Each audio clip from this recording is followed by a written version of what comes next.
Hello dear students, welcome to my channel. In the previous video मैंने आपको exercise 3.2 का question number 2 करवाया था. आई होप आपको वो सारे क्वेश्चंस क्लियर हो गए होंगे. Okay, now let's move to next question of exercise 3.2. Okay, तो एक्सरसाइज 3.2 के थर्ड क्वेश्चन को सॉल्व करने से पहले मैं आपको कुछ डेफिनेशंस बताना चाहती हूँ जिससे आपको उस क्वेश्चन को समझने में आसानी होगा. ओके, तो इस चैप्टर का क्या नाम है? Pair of linear equations in two variables. Means हम लोगों को लीनियर इक्वेशंस मिलेंगे जो कि दो वेरिएबल्स में होंगे. ठीक है, उस लीनियर इक्वेशंस के पेयर को हम लोगों को सॉल्व करके उसका सॉल्यूशन चाहिए होता है. ठीक है, तो लीनियर इक्वेशंस जो होता है, pair of linear equations in two variables, वो दो तरीके का सॉल्यूशन देता है. मीन्स वो दो तरीके का इक्वेशंस होता है. ठीक है, pair of linear equation in two variables दो तरीके का होता है, जिसमें पहला आपका कहलाता है consistent pair of linear equations in two variables. ठीक है, एंड सेकेंड कहलाता है inconsistent pair of linear equations in two variable. Okay, तो अब consistent pair of linear equation क्या है और inconsistent pair of linear equation क्या है? तो आप लोगों ने लीनियर इक्वेशंस के पेयर को ग्राफिकली भी सॉल्व करके देखा है कि उसके सॉल्यूशन मिलते हैं कि नहीं, है ना? और मिलते हैं तो उसके सॉल्यूशन क्या होते हैं. ठीक है, फिर इसके प्रीवियस क्वेश्चन में, दैट इज एक्सरसाइज 3.2 के क्वेश्चन नंबर 2 में आप लोगों ने रेशियोज को कंपेयर करना सीखा. A1 A2, A1/A2, B1/B2 और C1/C2.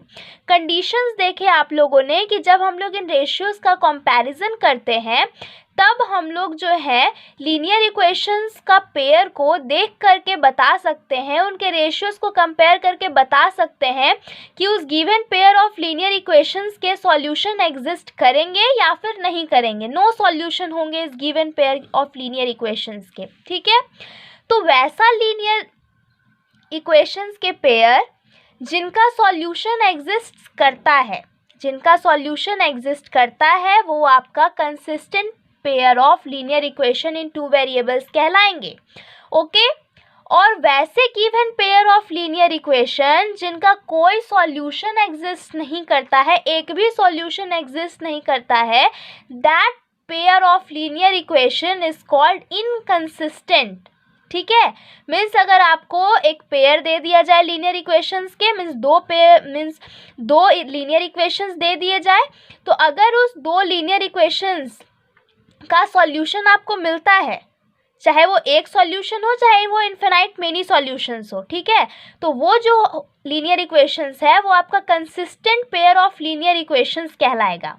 ओके, और अगर आपको ऐसा given pair of linear equation मिलता है जिसका एक भी सॉल्यूशन एग्जिस्ट नहीं करता है, नो सॉल्यूशन होता है उस पेयर ऑफ लीनियर इक्वेशन का, तो वो पेयर ऑफ लीनियर इक्वेशन आपका inconsistent pair of linear equation कहलाता है. ठीक है, अब चलिए हम लोग इसका डेफिनेशन देख लेते हैं एक बार कि आखिर कंसिस्टेंट और इनकंसिस्टेंट का डेफिनेशन क्या होता है. ठीक है, तो a pair of linear equations, a pair of linear equations which has no solution is called an inconsistent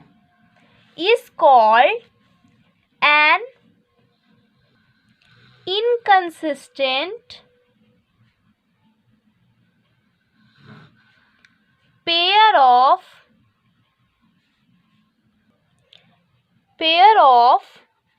linear equations.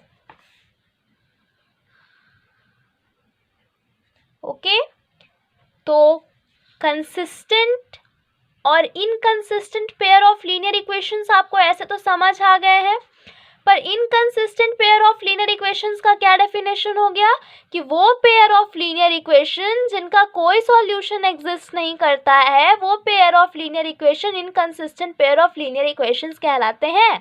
A pair of linear equations which has no solution is called an inconsistent pair of linear equations. Clear?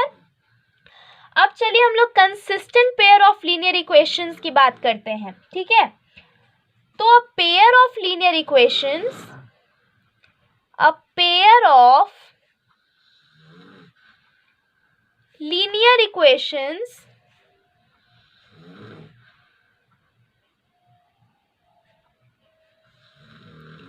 in two variables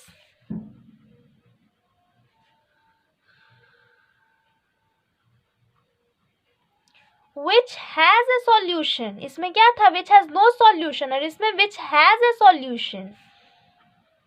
A pair of linear equations in two variables which has a solution is called a consistent pair of linear equations. Consistent pair of linear equations. Am I clear? तो I hope आपको ये समझ में आ गया होगा कि consistent pair of linear equations किसे कहते हैं और inconsistent pair of linear equations क्या होते हैं. ठीक है, अब चलिए हम लोग एक्सरसाइज 3.2 के क्वेश्चन नंबर 3 पर आते हैं. आप लोग भी अपने बुक में देख सकते हैं कि क्वेश्चन क्या कह रहा है. एनसीईआरटी बुक को हम लोग फॉलो कर रहे हैं, ये तो आप लोगों को पता भी होगा अगर आपने हमारे वीडियोस पहले देखे होंगे. ठीक है, अगर आपको पहले वाले क्वेश्चंस को सॉल्व करना है तो आप हमारे प्रीवियस वीडियोस को देख सकते हैं. क्लियर? तो चलिए क्वेश्चन नंबर 3 हम लोग देखते हैं. On comparing the ratios A1 by A2, B1 by B2 and C1 by C2, find out whether the following pair of linear equations are consistent or inconsistent. ये जो है क्वेश्चन नंबर 2 जो है exercise 3.2 के उससे बिल्कुल सिमिलर है. ठीक है, लेकिन यहाँ पे आपको बताना है कि आपका given pair of linear equation जो है वो कंसिस्टेंट है या फिर इनकंसिस्टेंट है. दैट मीन्स आपको ये पता करना है कि वो जो given pair of linear equations है उनके सॉल्यूशन एग्जिस्ट करते हैं या नहीं करते हैं. ठीक है, और हम लोग क्वेश्चन नंबर 2 में यही चीज़ फाइंड आउट किए थे, बट हम लोगों को उसको ग्राफिकल लैंग्वेज में बताना था कि उसमें जो लाइन होगा ग्राफ में given pair of linear equations के वो इंटरसेक्ट करेंगे, पैरेलल होंगे या कोइंसिडेंट होंगे. अगर पेयर ऑफ लीनियर इक्वेशंस के जो ग्राफ होते हैं इंटरसेक्ट करेंगे चाहे तो कोइंसिडेंट होंगे तो सॉल्यूशन एग्जिस्ट करेंगे, तो वो आपका consistent pair of linear equation हो जाएगा. ठीक है, और अगर आपका given pair of linear equations के ग्राफ जो है वो पैरेलल हो जाते हैं तो वो आपका inconsistent pair of linear equation के अंदर आ जाएगा. ठीक है, तो मैंने आपको रेशियोज के कंपैरिजन को का भी एक्सप्लेनेशन अच्छे से समझाया था, है ना. एक बार फिर से मैं रिपीट कर देती हूँ कि अगर A1 by A2 is not equal to B1 by B2 होते हैं, आपको A1 by A2 B1 by B2 means A1 A2 B1 B2 क्या है वो आपको पता होगा. अगर नहीं पता है तो आप मेरे प्रीवियस वीडियोस को देखिए, उसमें मैंने बहुत ही क्लियरली ये बताया है, बहुत अच्छे से एक्सप्लेन किया है. ठीक है, आई होप आपको बहुत अच्छे से क्लियर हो जाएगा. तो अगर A1 बाई A2 और B1 बाई B2 जो है वो अगर इक्वल नहीं होते हैं, दैट मीन्स कि उनका यूनिक सॉल्यूशन होता है, मतलब कि इनके ग्राफ जो होते हैं इंटरसेक्टिंग होते हैं. ओके, और अगर A1 by A2 is equal to B1 by B2 होते हैं but not equal to C1 by C2 होते हैं तो उनका जो है वो पैरेलल होता है ग्राफ. दैट मीन्स कि नो सॉल्यूशन होते हैं. पैरेलल हो जाएगा मतलब कि कोई सॉल्यूशन एग्जिस्ट नहीं करेगा. ठीक है, और अगर आपका ratios A1 by A2 is equal to B1 by B2 हो जाता है और is equal to C1 by C2 हो जाता है तो आपका ग्राफ जो होगा उस पेयर ऑफ लीनियर इक्वेशन का वो कंसिस्टेंट मतलब कि जो कोइंसिडेंट हो जाएगा। तो कोइंसिडेंट का क्या मतलब है कि infinitely many solution, that means कि यूनिक सॉल्यूशन जिसका होगा और इन्फिनाइटली मेनी सॉल्यूशन जिसका होगा उस वो जो है वो consistent pair of linear equation होगा, है ना। तो चलिए अब हम लोग क्वेश्चन नंबर 3 को देखते हैं। पहला क्वेश्चन आपका क्या है, एक्सरसाइज 3.2 का थर्ड का फर्स्ट नंबर में क्या गिवन है, लीनियर इक्वेशंस 3x + 2y = 5 है, ठीक है। तो इसको हम लोग इस तरीके से लिखेंगे 3x + 2y, ये इधर RHS साइड +5 है तो इस साइड आके -5 हो जाएगा = 0, ठीक है। अब आपका दूसरा है इक्वेशन 2x - 3y = 7, ठीक है। तो 2x - 3y - 7 = 0। आप डायरेक्ट ऐसे भी लिख सकते हैं या फिर ये लिखने से पहले आप ऊपर में लिख सकते हैं कि given pair of linear equations are, ठीक है। उसके बाद आप इस तरीके से कर सकते हैं, ओके। तो चलिए आपका A1 ये है, A2 B1 ये है और C1 ये है, ठीक है। आपका A2 ये है, B2 ये है और C2 ये है, ओके। तो यहाँ पे हम लोग देख लेते हैं, हियर A1 = A1 आपका क्या है, फर्स्ट इक्वेशन में देखिए A1 क्या है 3, B1 क्या है 2 और C1 क्या है -5, ठीक है। अब सेकेंड इक्वेशन में देखिए आपका A2 क्या है 2, B2 क्या है -3 मीन्स y का कोएफिशिएंट और C2 क्या है -7, ठीक है। तो अब चलिए हम लोग रेशियोज देखते हैं। Now A1/A2 = 3/2, okay. B1/B2 = -2/3, 2/-3 था तो माइनस ऊपर आ गया, -2/3 हो गया। और C1/C2 5 -5/-7, ये कैंसिल हो गया माइनस माइनस, तो 5/7 आपका आ गया। तो डैट मीन्स A1/A2 3/2 है, B1/B2 -2/3 और C1/C2 5/7 है ना। C1/C2 कितना है 5/7। तो डैट मीन्स कि कोई भी रेशियोज आपस में इक्वल नहीं है। तो यहाँ पे लिखेंगे since A1/A2 is not equal to C1/C2, B1/B2 किसी के भी इक्वल नहीं है। तो ये कौन से कंडीशन को फुलफिल कर रहा है, पहले तो आपका A1/A2 B1/B2 के इक्वल नहीं है ना। तो हम लोग कह सकते हैं A1/A2 is not equal to B1/B2। तो जो given pair of linear equation है वो कैसा होगा, उसका उस पेयर ऑफ लीनियर इक्वेशन का यूनिक सॉल्यूशन होगा, मतलब कि एक सॉल्यूशन एग्जिस्ट करेगा। तो एक सॉल्यूशन एग्जिस्ट करेगा मतलब इसका कंसिस्टेंट सॉल्यूशन होगा, consistent pair of linear equation है। तो यहाँ पे लिख देंगे that hence the given pair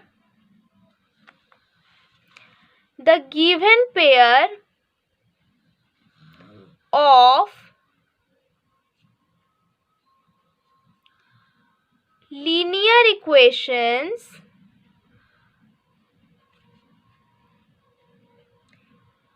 are consistent, okay. क्या लिखेंगे, कंसिस्टेंट, ओके। यहाँ पे राइटिंग थोड़ा सा खराब हो गया है, नीचे मैंने लिख दिया है, ठीक है। यहाँ पे लिखा हुआ है कि the given pair of linear equations are consistent, that is has solution, okay. तो आई होप आपको ये डेफिनेशन और ये रेशियोज का कंपैरिजन और ये क्वेश्चन अच्छे से क्लियर हो गया होगा, ठीक है। अगर फिर भी आपको कहीं भी इस क्वेश्चन में डाउट हो, कुछ ना समझ आया हो, तो आप मुझसे अपने डाउट्स को ज़रूर शेयर करें, मुझे ज़रूर कमेंट करके अपने व्यूज़ बताएं कि आपको ये वीडियो कैसा लगा, ओके। इससे मुझे मोटिवेशन मिलती रहेंगी और मैं आपका वीडियोस लगातार पहुंचाती रहूँगी आप तक, ओके।